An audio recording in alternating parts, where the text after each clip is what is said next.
Hey, happy Monday. Dr. Joe from Atlanta. Welcome to Your Wellness for Life. We talk about wellness, the state of being. Health is one of them. It's the state of body. And welcome. Big game starting now. For those of you who are still wrapping up dinner and getting that extra cup of coffee or getting that beer ready for the big game, Alabama against Ohio State. Going to battle it out for the national championship. So hope you're going to enjoy the game. I'm going to finish this up and then go watch it myself. Again, welcome to Monday. For some people, it's Mindset Monday, Meatless Monday, Money Monday. Today it's going to be Retirement Monday. I'm going to give you some sobering facts about retirement and what to do. So I actually have 10 facts that are quite sobering. And then I'm going to give you three things that you probably should be focused on. So 10 facts about retirement and 3 things to get you heading in the right direction. So fact number 1, the retiring population is bigger than ever before and it's getting bigger. I'm a baby boomer. There's about 75 million of us, and there's about 75 million millennials. The millennials are still living, and my group is dying. But before we all die off, about 10,000 a day are signing up to Social Security and Medicare. And I don't think that that was really anticipated way back when Social Security was started. And so it's potentially going to really strain Social Security. In 2000, adults age 65 and older were 12.4% of the population, and according to the Department of Health and Human Services on Aging, that number is expected to grow to almost 20% by 2030. So that's a big increase. And so message number 1 here is, if you're just going to rely on Social Security, it may not be enough. That brings me up to sobering fact number 2.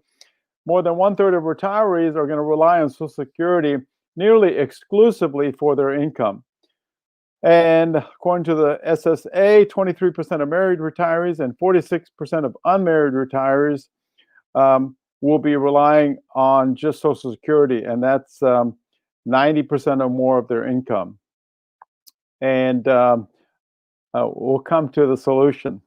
Number 3, your retiring peers are more likely to be in poverty than the general population. That's scary. Poverty level of the general population is about 8.79%. It's about 15% of retirees. Why is that?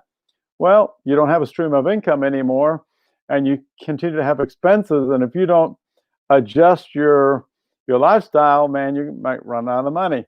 So, and then when you run out of money, you run into poverty.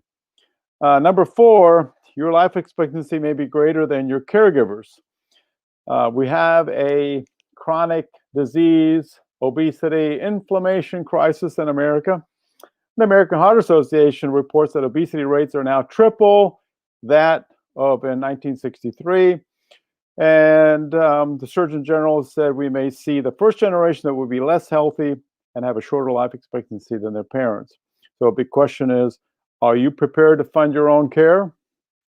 Do you want to spend your retirement years in line waiting for medications from the pharmacy? You want to sit in a doctor's office? Even if it's paid for by Medicare, you're still going to have to invest some time where you may rather be golfing or fishing or traveling when instead you're dealing with a chronic disease. Number 5, talking about disease, retirement may actually be detrimental to your health. And studies have shown that retirement leads to a 16% increase in difficulty in mobility, and obesity has a lot to do with that. A 6% increase in illness conditions and a 9% decline in mental health. We're talking about dementia and Alzheimer's disease. And so retirement may be detrimental to your health. Those are your golden years, but you don't want to spend them sick with chronic disease and not be able to travel and do the things that you were putting off to do. Number 6, you may be alone in retirement. This is especially women. Life expectancy for women is about in the mid 80s. For men, it's in the mid 70s. So a sobering statistic is that 40% of women age 75 and older are alone. And so the story's a little bit better for males, again, because we die younger. And then number 7, you may not be alone in retirement. And the point there is that according to the Administration of Aging, they report that nearly 500,000 grandparents aged 65 and older may have primary responsibilities for their grandchildren. And now with the pandemic, can you imagine people have lost their jobs and now they have to work from home, or they need to start a home-based business. And guess what? The parents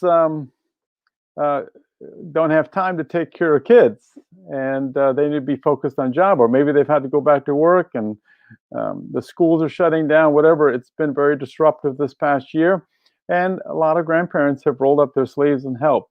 That may be you in your golden years, and you may enjoy that, but you may not. Number 8, your standard of living will change. So you need to make adjustments with your lifestyle, because if your cash flow goes down, you may not have enough money to do all the things that you used to do back when you were working. Number 9, you may outlive your retirement portfolio.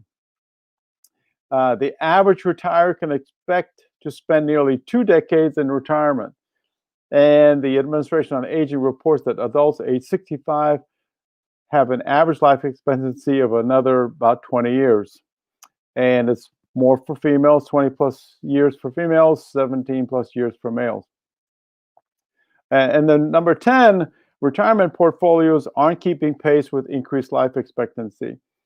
And the Administration on Aging reports that today, nearly 1 in 5 Americans age 65 and older are still in the labor force. So, and most of those, unfortunately, don't really want to be in the labor force. Okay, so those are the 10 sobering facts about retirement. The retiring population is bigger than ever before and growing. It's the baby boomer population, 10,000 a day signing up for Medicare and Social Security. 1/3 of retirees rely only on Social Security. Remember, the happiest retirees have 3 sources of income. So it's going to be things like Social Security, and hopefully it will stay viable. Number 2, some retirement from your job. So if you're lucky enough to have contributed to a 401k, or you got Roth IRAs, or you got some money saved. And then the third thing is some kind of an investment, whether you've got savings or whether you've got some equities that you can then liquidate and live on. That would be your third source. And I've got another one to suggest for you. Life expectancy may be greater than your caregivers. Retirement may be detrimental to your health. You may not be alone in retirement, or you may be alone in retirement. Your standard of living will change. You may outlive your retirement portfolio, and your portfolio may not be keeping up with your life expectancy. So what are the 3 things, the 3 take-home messages with this? Number 1 is it's never too early to start thinking about retirement. And I remember back when I was in my 20s and I thought, retirement is so far off. I don't ever think about it. And then in your 30s, same thing. 40s, you start putting it on the radar. And 50s, definitely. In your 60s, like, uh-oh. So, and I've known people that have really taken that seriously back in the 20s and 30s, and they've grown a pretty sizable nest egg for retirement. And what they did is they just planned on it, and they just put 10%, 15% of their income off into savings or equities, and they were very consistent about it, and they took advantage of compounding interesting. So planning is number 1. Number 2 is make sure that you get a handle on your weight and on your chronic illnesses. And maybe because hypertension, diabetes, lifestyle diabetes, type 2 diabetes, wear and tear of your joints is so connected to your weight. Get your weight down, get your health in order so that you're not spending your golden years in doctor's offices, having procedures done, getting prescriptions filled, and maybe even paying money into your health care and on top of whatever Medicare might be paying. And remember, too many families have their financial security rocked with a family illness. So remember that. And number three has to do with cash flow. So I mentioned the happiest retiree has three sources of income, and you've got Social Security. Hopefully, you've been in a job where you put into something into a 401k, and you're going to have cash flow. And then the third thing is something that you may want to start developing, and you're going to buy a strip mall, and you've got 75-80% of it rented out. You might have a cash flow there, so that's an example of an investment. Or you may want to start looking into a side gig, a little side gig that will give you what's called residual income. And residual income is a concept where you've got cash flow after the work is done. And there's many examples of that. And if that resonates with you, please reach out to me.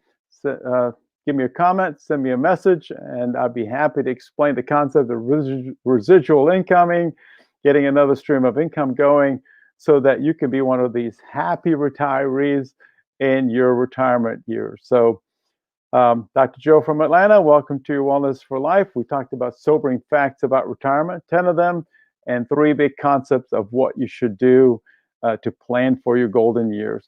So enjoy the football game tonight, and hopefully it will be a good one. Happy Monday, and we'll catch you all tomorrow. God bless, Dr. Joe. Bye.